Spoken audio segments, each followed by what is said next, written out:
পিতা, পুত্র, পবিত্র আত্মার নামে আমেন।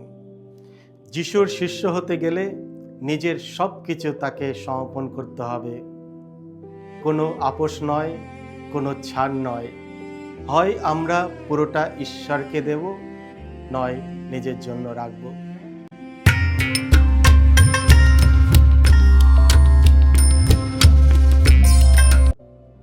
খ্রিস্টতে আমার পরম প্রিয়জনেরা, আজ নভেম্বর মাসের 5 তারিখ বুধবার, আর আজকে ডেলি মান্না ঈশ্বরের বাণী প্রতিদিন নেওয়া হয়েছে লূক রচিত মঙ্গল সমাচার থেকে 14 অধ্যায় 25 থেকে 33 পদ।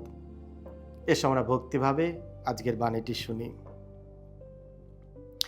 যে নিজের সব কিছুই ছাড়তে না পারে সে যিশুর শিষ্য হতে পারে না। সেদিন যিশুর সঙ্গে এগিয়ে চলেছে এক বিরাট জনতা।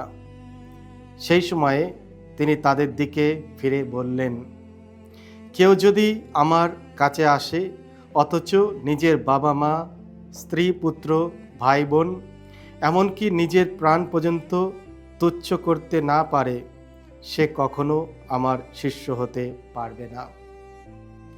নিজের ক্রুশ বহন করে যে আমার অনুসরণ করে না, সে কখনো আমার শিষ্য হতেই পারে না।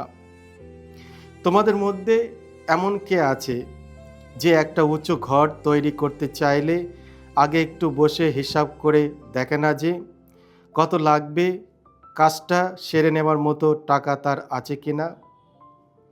নইলে হয়তো ভিতটা গাঁথার পর সে যদি কাজটা শেষ করতে না পারে, তাহলে যারা তা দেখবে তারা সকলেই তাকে নিয়ে হাসি ঠাট্টা শুরু করে দেবে।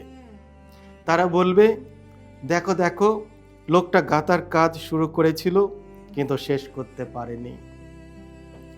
যিশু বলে চললেন, এমন কোনো রাজাই বা আছে যে রাজা অন্য রাজার বিরুদ্ধে যুদ্ধ করতে বেরিয়ে পড়ে, অথচ আগে একটু বসে ভেবে চিনতে দেখো না যে 20,000 সৈন্য নিয়ে যে তাকে আক্রমণ করতে আসছে, মাত্র 10,000 সৈন্য নিয়ে সে নিজে তার সামনে দাঁড়াতে পারবে কিনা? যদি না পারে, অন্য রাজা দূরে থেকেই সে তার কাছে দূত পাঠিয়ে সন্ধির সত্যগুলি নিশ্চয় জানতে চাইবে।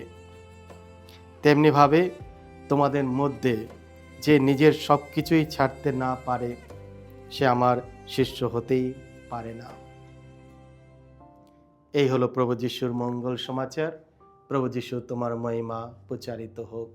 খ্রিস্টতে আমার পরম প্রিয়জনেরা, প্রভু যিশু কেন বললেন তার শিষ্য হতে গেলে আমাদের পরিবারের লোকজনদের এবং নিজেদেরও ঘৃণা বা তুচ্ছ করতে হবে? সাধারণত বাইবেলের যুগে ঘৃণা করা কথাটি প্রায় কম ভালোবাসা বা কম গুরুত্ব দেওয়া বোঝাতে ব্যবহৃত হয়। তাই যিশু শক্ত ভাষা ব্যবহার করেছেন, এটাই বোঝাতে চেয়েছেন তিনি যে ঈশ্বরের আগে কোনো কিছুই বা কাউকে স্থান দেওয়া যাবে না। ঈশ্বর আমাদের স্বর্গীয় পিতা, তিনি আমাদের নিজেদের আকৃতি এবং সাদৃশ্যে আমাদের সকলকে সৃষ্টি করেছেন, যাতে আমরা তার প্রিয় সন্তান হিসাবে জীবনযাপন করি। তিনি আমাদের জীবনের কল্যাণ, সুখ ও মুক্তির জন্য প্রথমে তিনি আমাদের ভালোবেসেছেন। তাই ঈশ্বরকে ভালোবাসা আমাদের পক্ষ থেকে তার অপরিসীম ভালোবাসা ও দয়ার প্রতিক্রিয়া।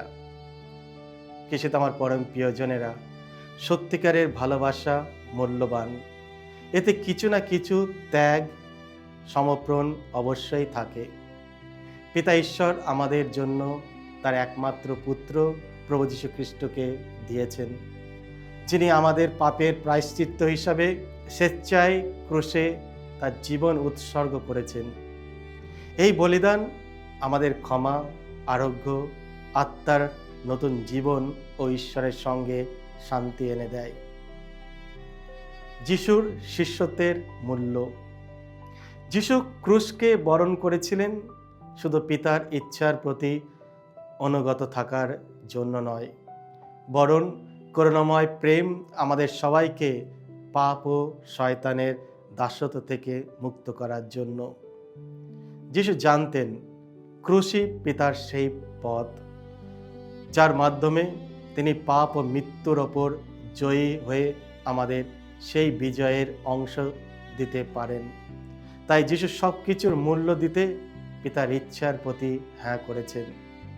তেমনি আমরা যদি যিশুর মহিমা ও বিজয়ের অংশ নিতে চাই, আমাদেরও যিশুর মতো হ্যাঁ বলতে হয় আর নিজের ক্রুশ তুলে নিয়ে তাকে অনুসরণ করতে হবে। আমাদের জীবনের ক্রুশের পথ কি? যখন আমরা আমাদের ইচ্ছা ঈশ্বরের ইচ্ছার সঙ্গে সংঘর্ষ আসে, তখন ঈশ্বরের ইচ্ছাই পালনীয়। ক্রুশের পথ মানে প্রতিদিন নিজেদের জীবন যিশুর জন্য সমর্পণ করতে শেখা। এই ত্যাগকে মধুর করে তোলে ঈশ্বরের প্রেম, যা যিশুর রক্তের মাধ্যমে আমাদের অন্তরে ঢেলে দেওয়া হয়েছে। এই প্রেম আমাদের সূচি করে, খ্রিস্টে নতুন সৃষ্টিতে পরিণত করে। প্রেরিতদূত সাধু পল বলেন, ঈশ্বরের প্রেম আমাদের অন্তরে ঢেলে দেওয়া হয়েছে পবিত্র আত্মার দ্বারা। রোমিও 5:5। ঈশ্বরের দয়া ও প্রেম এতই মহত্বপূর্ণ, আমরা কখনো তাকে ছাড়িয়ে দিতে পারি না। তিনি আমাদের সবসময় কল্পনার চেয়েও বেশি দেন। তাহলে কি আমরা পবিত্র আত্মাকে আমাদের হৃদয়ের পূর্ণ করতে দিই, যাতে সেই করুণা ও প্রেম আমাদের জীবনে রূপান্তরিত হয়? জ্ঞানী ব্যক্তিরা আগেই পরিকল্পনা করে ব্যর্থতা থেকে বাঁচার জন্য। লূক রচিত মঙ্গল সমাচারে আজকে যেটা আমরা শুনলাম, 14 অধ্যায় 28 থেকে 32-এ যিশু দুটি দৃষ্টান্ত আমাদের সামনে তুলে ধরেন। দুর্গ নির্মাণকারী ও যুদ্ধ করতে যাওয়া রাজার গল্পের মধ্যে দিয়ে। দুটো কাজেই আগাম হিসাব করা খুবই জরুরি। যদি তারা কাজ শুরু করে শেষে করতে না পারে, তাহলে লজ্জা আর উপহাসের সম্মুখীন হতে হয়।